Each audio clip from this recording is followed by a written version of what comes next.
Excellencies, distinguished delegates, ladies and gentlemen, I call to order the 43rd meeting of the high-level segment of the 2016 session of the Economic and Social Council.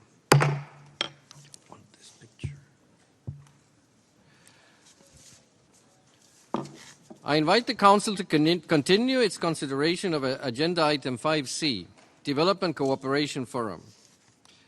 I now invite the Council to begin Session 6 of the Development Cooperation Forum on the topic Development Cooperation Perspectives on Capacity Building and the Role of Technology Development and Facilitation in Implementing the SDGs. I am pleased to welcome our keynote speaker, Ms. Meshgan Mohammed Awar, Secretary General of Zayed International Foundation for the Environment in the United Arab Emirates. Before giving her the floor, I would like to welcome our distinguished panelists. Mr. Mushin Shihab, Deputy Director of Economic Development and Environment at the Ministry of Foreign Affairs of Indonesia. Ms. Alicia Barcena, Executive Secretary of the Economic Commission for Latin America and the Caribbean. Mr. Gyan Chandra Acharya, High Representative for the Least Developed Countries, Landlocked Developing Countries, and Small Island Developing States. And Mr. Mark Lewis, Assistant Director, Institute for Capacity Development, International Monetary Fund. I also welcome the moderator for this afternoon's panel discussion, Mr. Elliot Harris, Assistant Secretary General and Head of New York Office of the United Nations Environment Program. At this point, I invite the Council to hear the keynote address by Ms. Meshgan Mohammed Awar, Secretary General of Zayed International Foundation for the Environment in the United Arab Emirates. Ms. Awar, you have the floor.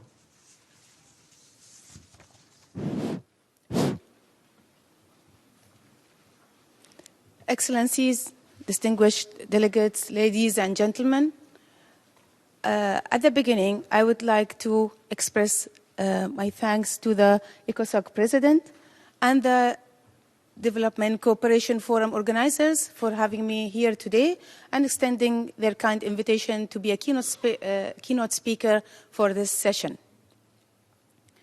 Well, in the United Arab Emirates, we are in a unique position of being both a developing country and a major donor.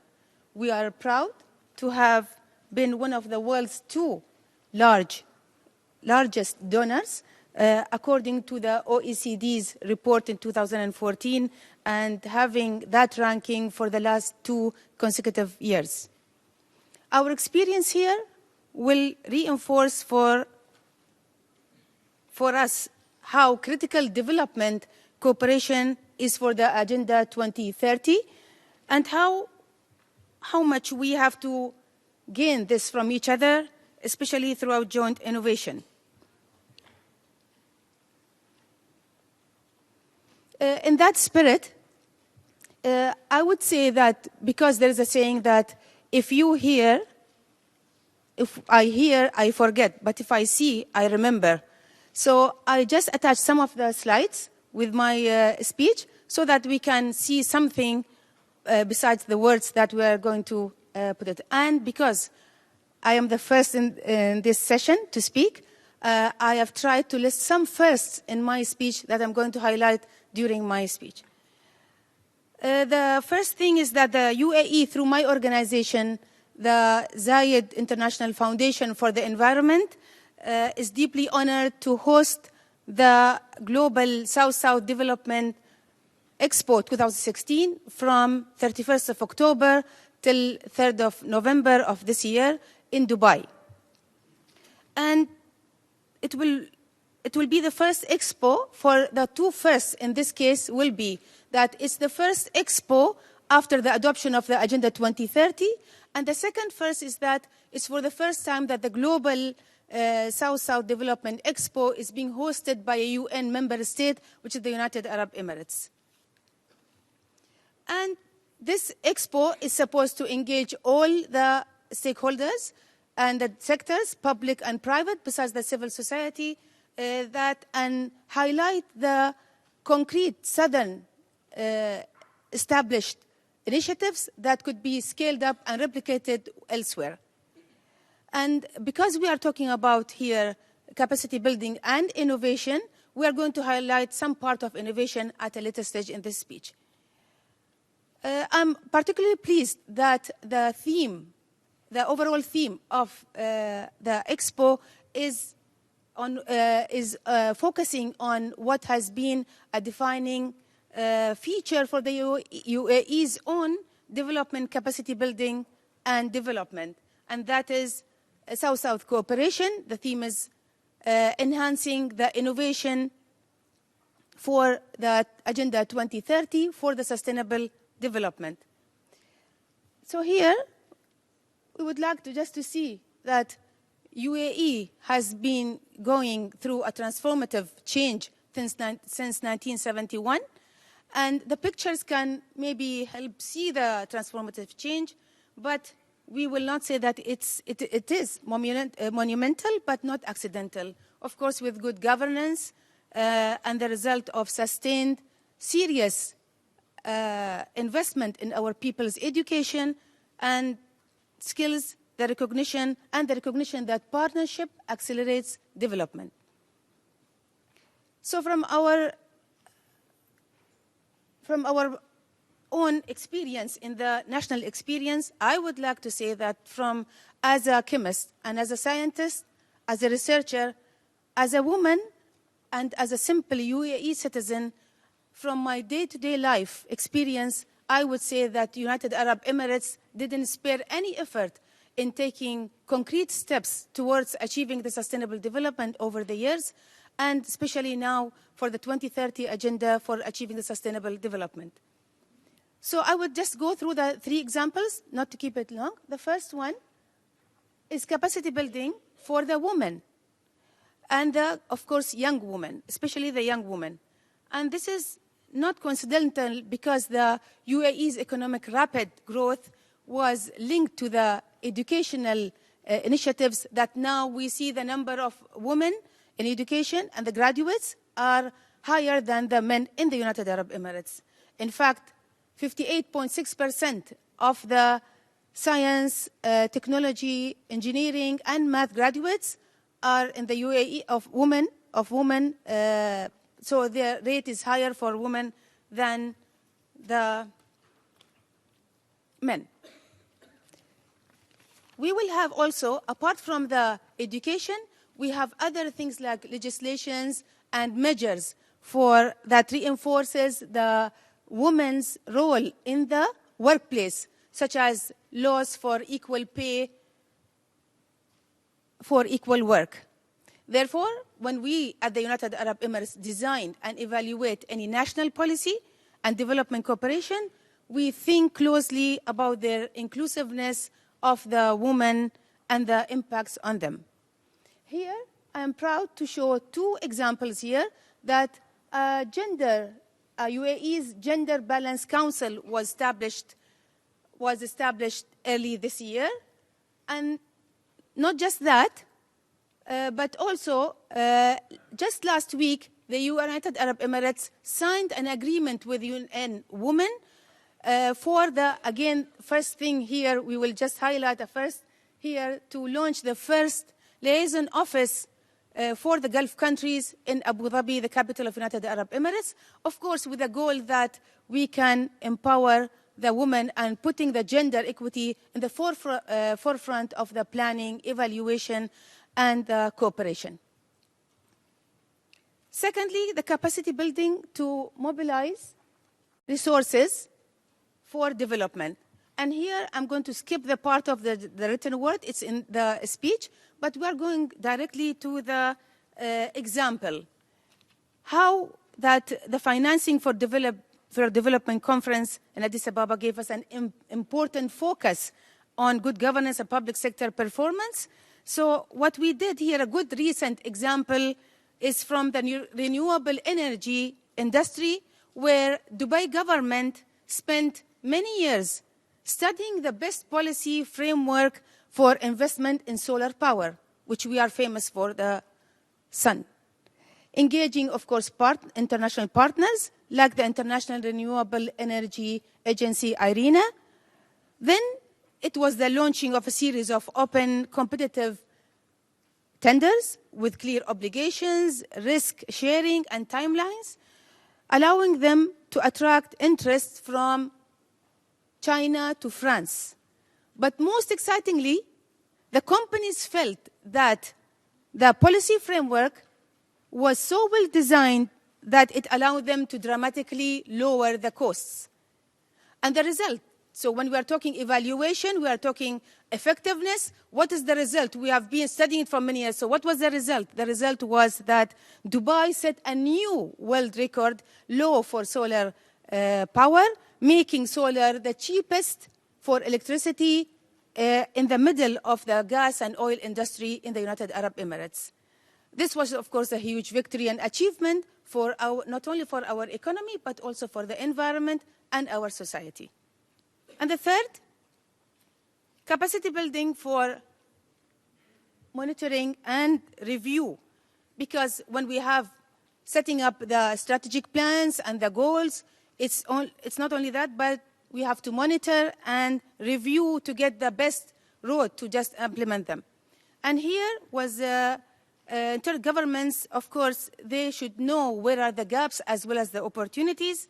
And in this situation, the United Arab Emirates have invested heavily in training and international partnerships to create organizations within the United Arab Emirates that are focused on tracking the progress of the development in the country. And we, of course, now have the new Federal Competitiveness and Statistics Authority and the State Audit Institution. Here, also, I would like, because I'm coming from a foundation that's related to the sustainable development and environment, I would not just spare to point out that the role of environmental regulators and foundations, institutions, which ensure us to remember that the pillars of sustainable development cannot stand without each other. These, of course, these kinds of institutions and objective give us an objective, credible, and immediate assessment of our effectiveness and identify the steps we must take to improve. It's all about continuous improvement, and then achieving the goals.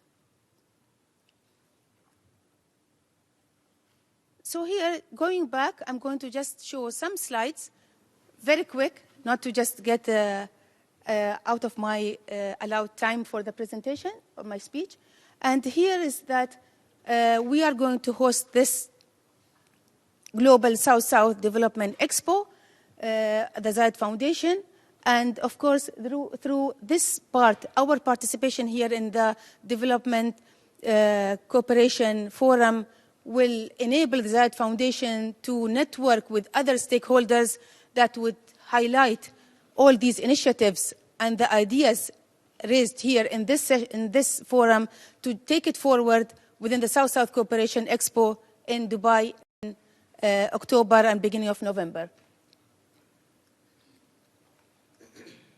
So a part of Zayed International Foundation for the Environment, it was founded in 1999.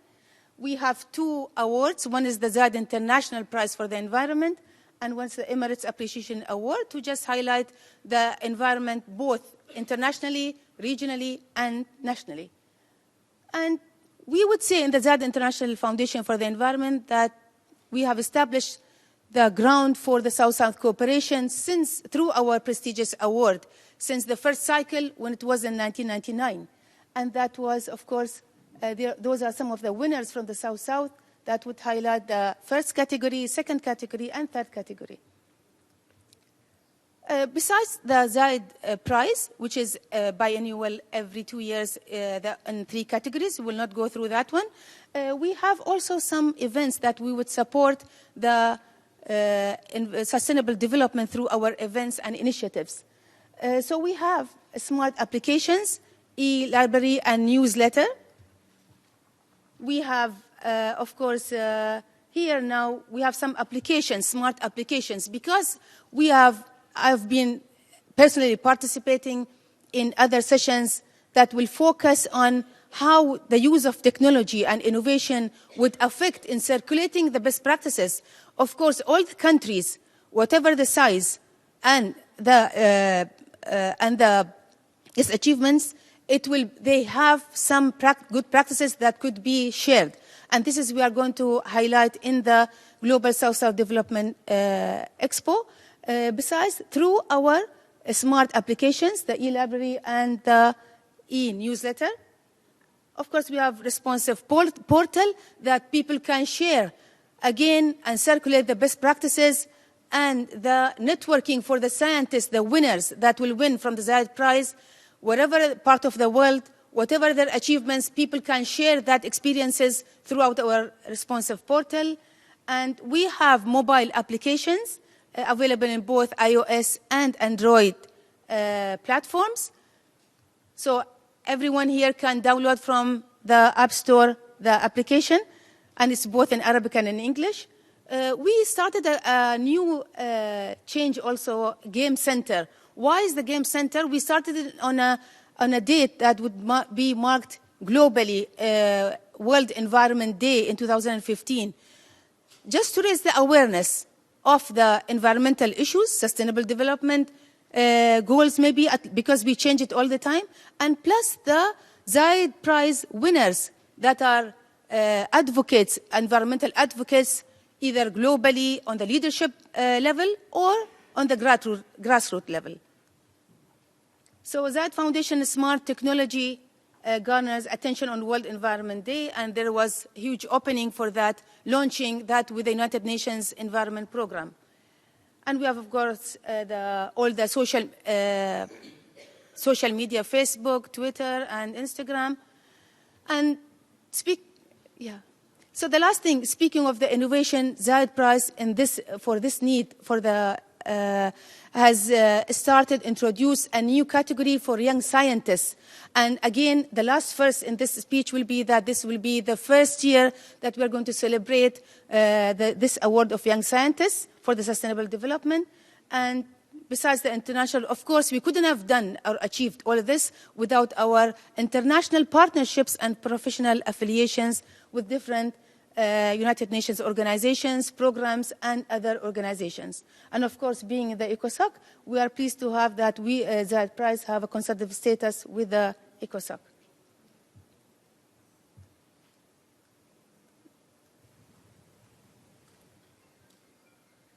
So this was the signing the agreement for the Global South-South. This is where it's going to take place. And we are starting, this is the last thing that we're going to announce, that we are going to start to launch a new smart application for the Global South-South Development Expo with all these features. And if later on anybody was interested, they can find it out on our website and other sources. So it will be, as we are looking for new innovations, we are also having, as we said, if we see, we might forget. If we hear, we might forget. If we have listened to what we need, we can do it, and together we can achieve it. And it will be our honor to welcome and receive you all in Dubai in the Global South-South Development Expo. Thank you.